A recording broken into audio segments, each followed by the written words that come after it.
기도하겠습니다. 하나님, 이곳에 하나님의 말씀의 영을 허락하여 주셔서 전하는 이와 듣는 모든 이들이 한 마음 한 영으로 주의 말씀 받게 하여 주시옵소서. 예수님의 이름으로 기도합니다. 아멘. 제가 부임한 이후 우리 교회는 매일 성경의 본문을 따라 매일 새벽 기도회와 또 주일 말씀을 묵상하고 있습니다. 그러니까 매일 성경을 발행하는 성서 유니온에서 선정한 순서를 따라 말씀을 묵상해 나가는데 참으로 신기하게 우리 상황에 꼭 필요한 말씀들이 오는 것을 알 수가 있습니다. 작년 말에 이제 대림절 기간 들어가면서 욥기를 묵상하게 되어서 이거 주님 오심을 기다리는데 고난의 욥기를 묵상해야 되는가 고민하면서 또 함께 쭉쭉쭉 나갔는데 지난주 중에 듣기로 어느 이제 온라인으로 새벽 기도를 하시는 분께서 욥기 말씀을 통해 위로를 얻었노라 하시는 말씀을 전해 들었습니다. 또 우리가 지지난주 빌립보서의 말씀은 성육신을 통한 주님의 낮아지심에 대해 또 깊이 묵상할 수 있는 시간들이 되었습니다. 이번 한 달 동안 우리가 신명기의 말씀, 또 다음 달까지 마가복음과 함께 쭉 말씀을 묵상해 나갑니다. 신명기는 모세오경에서 가장 마지막 책입니다. 내용이 어렵고 복잡하다라고들 많이 생각합니다. 그러나 또 출애굽 이후 40년의 세월을 넘어서 가나안 땅을 목전에 두고 있는 이스라엘 자손들에게 과거의 역사를 회상하며 앞으로 지켜나가야 할 율법들을 잘 가르치는 모세에게는 고별 설교와도 같은 책입니다. 역사에 대한 내용은 민수기, 율법에 대한 내용은 레위기가 반복되는 것 같으면서도 또 새로운 시대, 새로운 세대에게 알맞는 적용과 격려, 교훈들이 담겨져 있습니다. 이번 겨울까지도 여전히 코로나가 남아있고 또 독감에 감기도 심하다라고 해서 우리 성도들도 어려움을 겪는 분들이 계시지만 지난 한 해를 되돌아볼 때에는 몇 년 동안 멈추었던 예배와 모임의 자리들이 조금씩 회복되었습니다. 몇 년 만에 돌아오신 반가운 얼굴들도 보이고 또 하나님의 인도하심으로 우리 공동체 안에 함께 등록하신 가정들도 계셨습니다. 항존직으로는 새로 세워지신 우리 권사님들과 함께 더 열심을 내고 있고 남선교회, 여전도회 모두 다 작년보다도 더 힘을 내서 모이고 하나님의 일을 하고자 하고 있습니다. 뭔가 일어나기를 우리 모두가 간절히 기대하며 거기에 구경꾼 되지 말자, 손 놓고 보고 있지 말고 무엇라 하나라도 함께 하자라는 그 마음이 느껴집니다. 참으로 우리가 약속의 땅을 바라보고 있습니다. 지난 시간들의 달려옴이 한번 결실을 맺고 이제 새로운 시즌 가운데 나아가려고 하는 이 시점에 신명기의 말씀을 묵상하게 된 것이 참 신기하고 감사합니다. 저 개인적으로도 이전에 알고 있었던, 이전에 묵상했던 그것들보다 또 새로운 말씀들, 새로운 은혜를 공급받고 있습니다. 그 은혜를 함께 나누면서 참으로 우리를 인도하시는 하나님께 붙들리는 온 우리 공동체가 되길 바랍니다. 신명기가 레위기와 민수기의 내용을 많이 담고 있다 말씀드렸습니다. 그러나 이 신명기의 말씀을 듣는 대상은 완전히 다릅니다. 신명기의 말씀을 듣는 이들은 출애굽 2세대입니다. 이들은 출애굽 당시에 미성년자, 어린이였거나 혹은 광야에서 태어나고 자란 사람들입니다. 그렇다면 애굽에서 그렇게 고생하고 하나님께 부르짖고 부르짖음에 응답받고 또 하나님께서 10가지 재앙으로 애굽을 치시는 것을 보고 출애굽하였을 때 홍해가 갈라져 그들의 길을 인도하여 주심을 경험했던 출애굽 1세대들은 어디 갔습니까? 하나님께 불순종하고 하나님을 거역하여 광야에서 40년간 방황하다가 세상을 떠났습니다. 그들의 주된 불평, 원망의 내용은 무엇이었습니까? 애굽에서 사는 게 더 좋았다는 겁니다. 이 광야에서 너무나 고생이 많다는 겁니다. 그들은 하나님의 놀라운 역사와 기적들을 경험했음에도 불구하고 그보다 더 오랜 시간 젖어 있었던 애굽의 종살이에 익숙해서 불평할 때마다 하나님의 보호하심보다, 자기가 경험하고 만난 하나님보다도 애굽의 종살이를 더 그리워했습니다. 예전의 기억들에 계속해서 붙들리고 사로잡혀 있었습니다. 제가 얼마 전에 눈이 많이 왔을 때 아침에 출근하면서 북한산을 봤는데 너무 멋있는 겁니다. 설경이 참 너무 멋져가지고 이제 사진 찍고 그랬죠. 제가 2017년 1월에 섬기던 교회에서 청년 청소년들과 네팔 비전 트립을 갔습니다. 그러면서 네팔을 갔으면 히말라야 냄새는 맡아줘야지 싶어가지고 등산 루트가 있는 포카라로 차를 7시간 타고 갔습니다. 근데 어디를 봐도 히말라야가 보이는 겁니다. 아주 태연하게 저게 K2예요. 응? 저게 에베레스트예요. 응? 어디를 봐도 다 산으로 둘러 있는 것을 보고 야 끝내준다 그렇게 생각했는데 그 설경을 보면서 그 생각이 나는 겁니다. 아니 여기 뭐 서울 시내 한복판에서, 그냥 한복판 아니지만 아무튼 서울 시내에서 집 앞에서 나도 저 산을 저렇게 볼 수가 있구나. 그게 너무나 감사하고 멋지다는 생각이 드는 겁니다. 제가 바로 전에 서초구 살 때에는 그 근처에서 제일 높은 거 그러면 사람들이 다 지어놓은 빌딩 아파트들 타워 팰리스 이만한 거 보이고 뭐 그 정도였는데, 여기 오니까 하나님께서 이렇게 높이 세우신 게 떡 버티고 있습니다. 뭐 저걸 북한산을 재건축을 하겠습니까? 뭐 보수공사를 하겠습니까? 얼마나 멋집니까?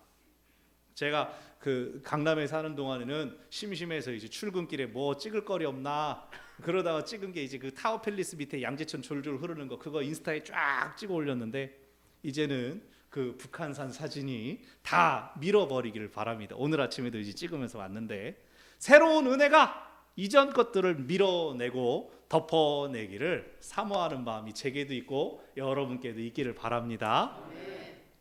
이 부모들에 비해, 옛날 기억에 사로잡혔던 부모들에 비해서 신명기의 말씀을 듣고 있는 출애굽 2세대는 어떻습니까? 이들은 애굽에서의 기억이 짧거나 아예 없습니다. 그들이 주로 기억하는 것은 광야에서의 삶입니다. 아침에 눈 뜨면 집 주변에, 장막 주변에 떨어져 있는 만나, 그날 먹을 만나 주우러 나가고, 저녁 되면 이제 메추라기 걷어들여서 밥 먹는 일, 고기 먹는 일, 이제 줄 서서 물 나온다 그러면은 바위에서 나오는 그 물 받으려고 가족마다 물 떠온 거, 낮이 되면 구름 기둥이 해를 가려서 선선한 그늘 밑에 들어가고, 밤이 되면 불기둥이 활활 타올라서 그 사막의 추위로부터 몸을 보호받았던 그런 것들이 떠오를 겁니다. 누군가가 이들에 대한, 사막의 유목민들에 대한 다큐멘터리를 찍는다고 생각해 보십시오. 이 사람들은 가장 엉망진창의 캐스팅이 될 겁니다. 아유, 광야 이거 먹을 것도 없죠? 아니 뭐 아침에 일어나면 다 주워오는 게 먹는 거였는데, 그냥도 먹고 볶아도 먹고 반죽해서도 먹고 끓여도 먹었는데요. 저녁이 되면 고기도 잘 먹었는데요. 아 그래요? 그러면 광야, 그래도 사막이니까 물을 구하기 너무 힘들지 않았습니까? 아니 그냥 모세가 바위 때리는 대로 물이 나오던데요. 어려움이 없었는데요. 보통 사람들이 생각할 때 광야, 사막은 메마르고 황량하고 척박한 곳이어야 되는데, 괴로운 곳이어야 되는데, 이 출애굽 2세대에게 있어서의 광야는 은혜의 자리요, 자연스러운 삶의 자리였다는 겁니다. 그들이 이제 그 매일매일 공급받던 광야를 지나서 약속의 땅에 거의 이르렀습니다. 신명기의 설교는 요단강 건너편 모압 광야에서 선포되었습니다. 이 요단강만 건너가면 저쪽에 가나안 땅이 보입니다. 저쪽에 있습니다. 그 강을 건너기 직전에 모세가 하나님과의 언약을 상기시킵니다. 마치 우리 아이들이 시험 보기 전에 최종적으로 복습하는 것처럼 역사를 곱씹으면서 교훈을 기억하는 겁니다. 그렇기 때문에 신명기에서 보여주는 역사는 민수기와 같을 수는 없습니다. 당시에 이해되지 않았던 것이 시간이 지난 뒤에 이해되는 경우가 있지 않습니까? 과거에는 보이지 않았던, 알지 못했던 하나님의 뜻이 시간이 흐른 뒤에 깨달아지는 일이 있지 않습니까? 신명기는 그렇게 하나님의 보호하심과 인도하심을 40년 동안 경험한 다음에 고백되는 그러한 역사입니다. 오늘 본문이 그 내용입니다. 출애굽 1세대가 가장 후회하는 순간이 오늘 본문에 담겨져 있습니다. 민수기에서, 출애굽기에서 신의 산이라고 불렸던 하나님의 산 호렙산에서 출발했습니다. 10하루 만에 가데스 바네아에 도착했습니다. 이제 북쪽으로는 가나안 남방 지방이 있습니다. 북쪽으로 쭉쭉 올라가면 바로 약속의 땅, 바로 가나안 땅에 들어갈 수 있는 곳입니다. 이제 싸움을 준비하면 됩니다. 정복 전쟁을 준비하면 됩니다. 약속의 땅이 코앞에 있습니다. 21절 모세가 독려합니다. 자, 올라가서 차지해라. 두려워하지 말아라. 주저하지 말아라. 그런데 주저합니다. 22절 사람을 보내시다. 먼저 정탐꾼을 보내서 우리가 어디로 쳐들어가면 좋을지, 무슨 성을 공략할지 작전을 세워야 되지 않겠습니까? 이 내용이 앞서서 나오는 40년 전의 역사 민수기 13장에서는 사실은 하나님께서 정탐꾼을 보내라고 하셨습니다. 여기선 하나님이 빠져 있죠. 민수기에서 하나님께서 정탐꾼을 보내라라고 하셨던 뜻은 그 약속의 땅이 얼마나 좋은지 먼저 몇 사람들이 가서 봐라. 소위 시식단을 보내봐라. 젖과 꿀이 흐르는 땅이 정말로 젖과 꿀이 흐르는지, 하나님께서 너희 앞에 예비하신 복이 얼마나 풍성한지 직접 경험하고 오게 하라. 그 뜻이었습니다. 근데 오늘 신명기에서는 일단 하나님이 정탐 보내지 않습니다. 모세가 두려워하지 말아라, 주저하지 말아라 신신당부합니다. 못 나갈 것처럼. 왜요? 지나간 역사에서 정탐꾼들이 앞장서서 불평했기 때문입니다. 하나님의 본래 의도에서 그들이 벗어나 버렸기 때문입니다.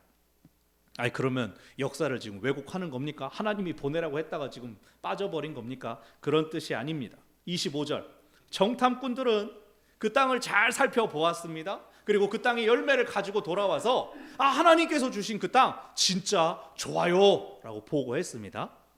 그리고 28절을 보면 주민들은 거인 같아, 성은 높고 견고하다, 우리가 이기기가 어려울 것이다, 이것까지 우리가 잘 알고 있는 그들의 진술들이 나옵니다. 그런데 사실 그것뿐이 아니었다는 겁니다. 27절 장막 중에서 원망하여 이르기를 이라고 나옵니다. 여기 우리에게 말하여 이르되, 25절에서 우리에게 말하여 이르되 라고 하는 것은 우리 모세와 아론 공식적인 자리를 의미합니다. 모든 백성들 앞에서를 의미합니다. 그리고 장막 중에서라는 것은 사람들끼리만 있을 때 덜 공식적인 자리를 의미합니다. 즉 자기들끼리 있을 때 뭐라고 말했습니까? 27절 여호와께서 우리를 미워하심으로 아모리 족속의 손에 넘겨서 멸하시려고 우리를 애굽 땅에서 인도하여 내셨도다. 죽이려고 우리를 여기까지 데려왔다라는 거예요. 두려움을 품을 수 있습니다. 나 겁나서 못 싸웁니다. 그럴 수도 있습니다. 그건 죄가 아닙니다. 하나님을 원망하면서 하나님께서 우리를 미워하신다, 하나님께서 우리를 죽이려 하신다, 하나님을 자기 생각으로 판단하고 하나님을 불신하게끔 만든 것이 죄였습니다. 그것도 그 땅을 직접 본 정탐꾼들이 앞장섰기에 그게 더 심각했습니다.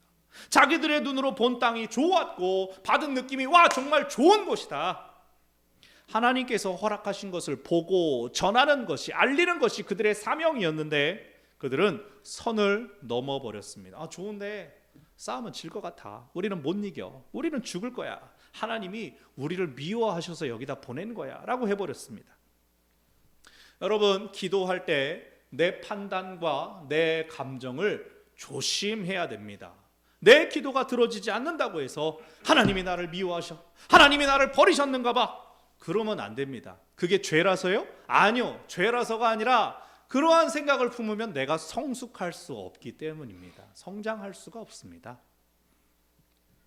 가끔 이제 나름 부록의 나이를 넘겼다고 아내랑 여보 어렸을 때 생각나? 이러면서 옛날 얘기합니다. 그러면 80년대 90년대 무슨 어린이 인권 아동 이런 게 있었겠습니까? 저는 어렸을 때부터 잘못하면 무조건 집에서 쫓겨났습니다. 동생이랑 싸웠다고 쫓겨나고 좀 엄마랑 말다툼하다 엄마 미워! 그러면 아빠가 그냥 널! 그러고는 속옷 차림으로 그냥 막 쫓겨났습니다. 아마 옷을 입혀서 쫓아내면 어디를 가버릴까 봐.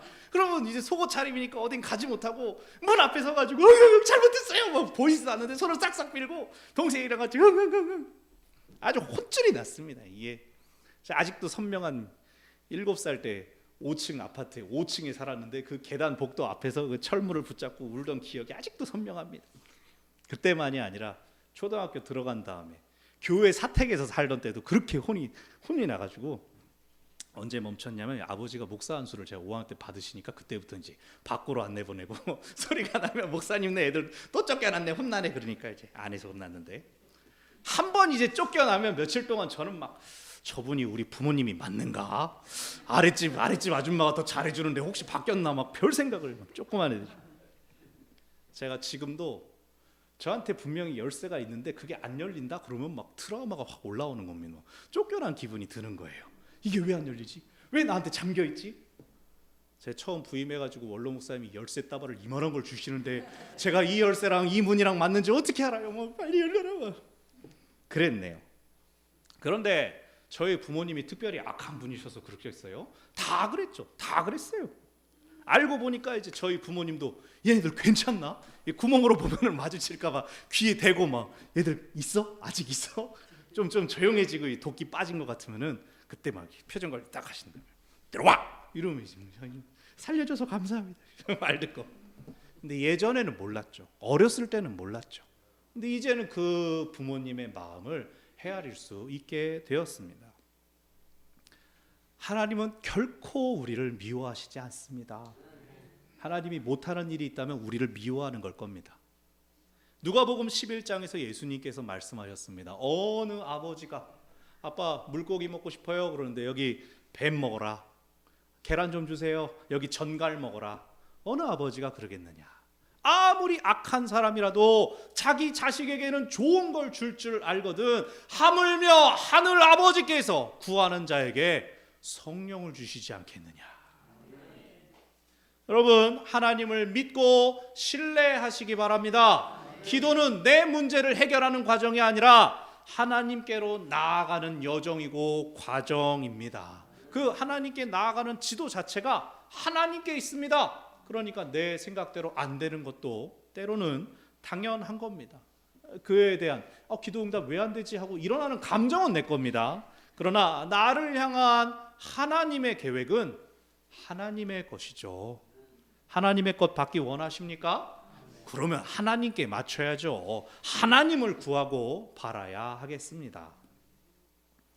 자, 정탐꾼들로부터 불평과 원망이 시작되었습니다. 그러나 29절 모세는 다시 말하기를 무서워하지 말라, 두려워하지 말라 격려합니다. 민수기에서는 여호수아와 갈렙이 그렇게 말했죠. 그들은 우리 밥이다.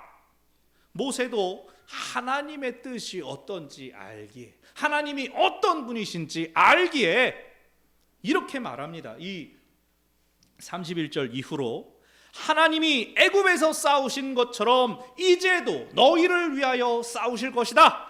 광야에서 경험하지 않았느냐? 사람이 자기 아들을 안는 것 같이 하나님께서 너희를 안으사 이곳까지 이르게 하셨느니라. 그럼 먼저 그 길을 가시며 장막 칠 곳을 찾으시고 불과 구름으로 갈 길을 지시하셨다. 이스라엘 민족이 광야에서 뭐 했습니까? 자기 쉴 자리도 하나님이 다 먼저 가가지고 자리 다 찾아보셨다고 합니다. 자기 아이를 품에 안은 것처럼 이스라엘을 보호하시고 우리식으로 발바닥에 흙 한 톨 안 묻게 그렇게 호강시켜 주셨습니다. 하나님이 쉴 곳을 찾아 먼저 길 가시고 여기다 장막 쳐라, 여기서 쉬면 된다 알려주셨습니다. 혹시 뒤처질까봐, 혹시 사막의 추위와 더위에 힘들까봐 불기둥 구름기둥으로 확실한 표지로 그들을 인도하시고 보호하여 주셨습니다. 그 하나님께서 싸움도 앞서 싸우실 텐데 뭐가 두렵습니까? 그래서 32절 그들의 죄는 하나님을 믿지 않은 것입니다. 두려워도 근심이 있어도 하나님을 믿는 믿음은 결코 흔들리지 말아야 합니다. 우리가 기도하면서 가장 흔하게 하는 실수가 하나님이랑 우리를 분리시키는 겁니다. 지금 이 자리에 그런 분들 계실지 모르겠습니다. 주일에는 이제 주일이 됐으니까 하나님 앞에 깨끗한 옷 깨끗이 씻고 나와서 예배하면서 하나님 지난 한 주 감사합니다. 이번 한 주도 잘 부탁드립니다. 예배 끝나고 밥 먹고 하나님 다음 주에 뵙겠습니다. 아니죠. 다음 주에 뵙겠습니다. 그 인사는 이제 네 안녕히 가세요. 제가 받죠. 목사가 받는 겁니다. 저는 뭐 거의 교회 오셔야 만나겠지만 하나님은 어디서나 함께 계시죠. 물론 그 기분 압니다. 기도하면서도 교회 가서 기도해야 하나님이 좀 더 잘 들으실 것 같고, 왠지 본사 직영점 온 것 같은 기분, 본당이 제일 좋은 것 같고, 내 방에서 기도하면 수수료를 좀 10% 20% 떼이는 것 같은 그런 기분. 나도 그래서 기도 집중 안 되고 그런 거 저 잘 알죠. 우리가 그런 존재이기 때문이죠. 우리가 분위기도 타고 좀 주변에 이런 것도 감정적인 존재니까요. 그러나 우리가 분명히 기억해야죠. 하나님은 언제나 어디나 우리와 함께 하시며 우리의 모든 기도를 들으시는 분이십니다. 아멘. 그것은 하나님과 우리가 결코 분리되지 않는다는 뜻입니다. 영이신 하나님께서 무소부재하시니 나를 어디서나 지켜보시고 나를 아신다. 이러한 고백이 익숙하신 분들도 계시지만 저는 좀 더 친밀감 있는 하나님 우리와 함께 하신다. 이 고백이 참 좋습니다.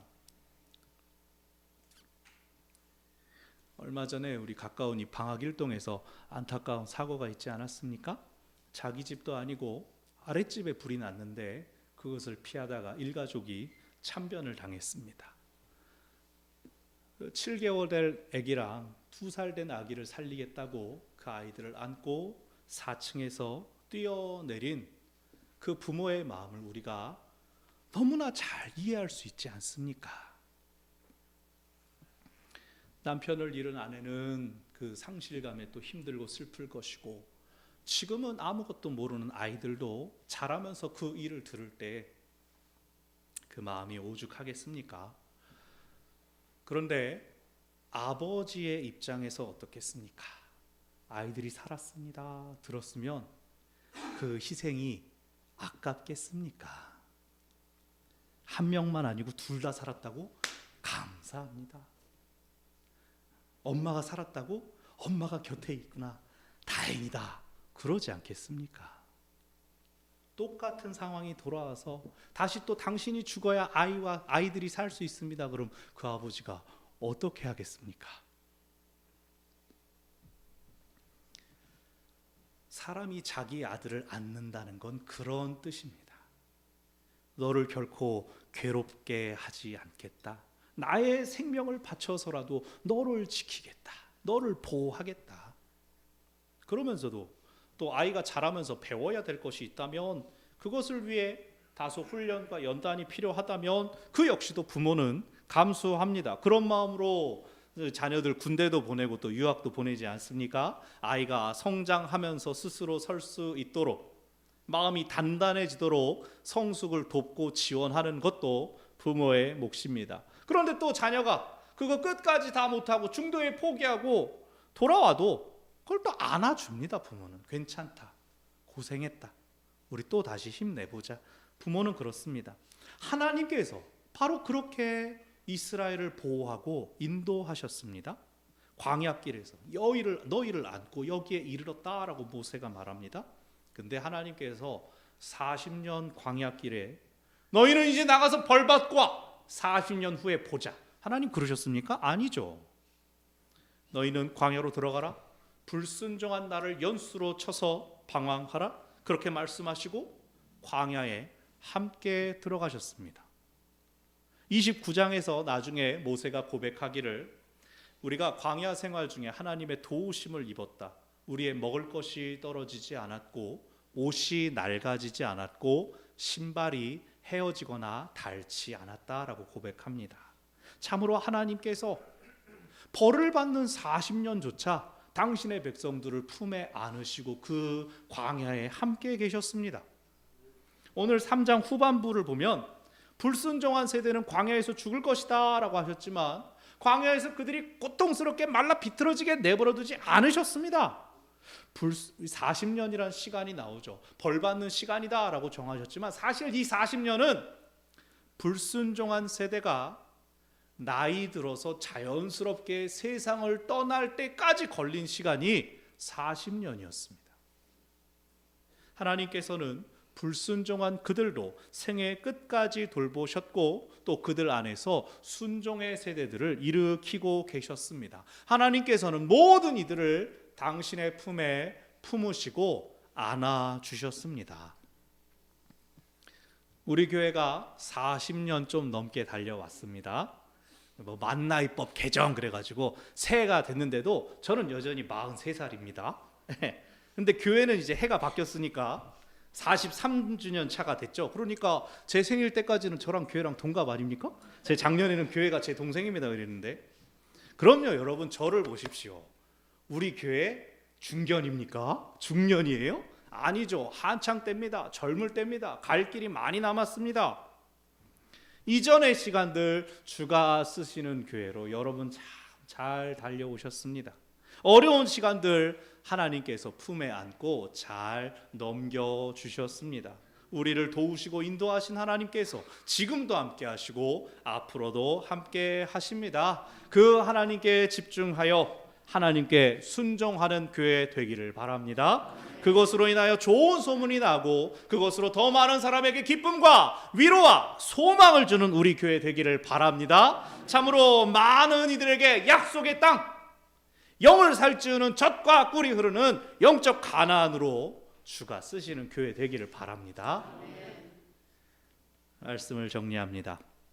사랑하는 여러분, 신명기의 말씀을 오늘 우리 삶의 자리에서 받으시기 바랍니다. 하나님께서 우리를 풍요로움 있는 약속의 땅으로 인도하여 주셨고 또 더 많은 사람들이 그 풍요를 누리기를 원하셔서 하나님의 약속의 땅에서 하나님의 허락하시는 영원한 생명을 누리게 하기를 원하십니다. 그러한 하나님의 일하심에 대해 우리가 가장 드릴 수 있는 것은 무엇입니까? 두려움 없이 주저함 없이 말씀을 따라 나아가는 순종입니다.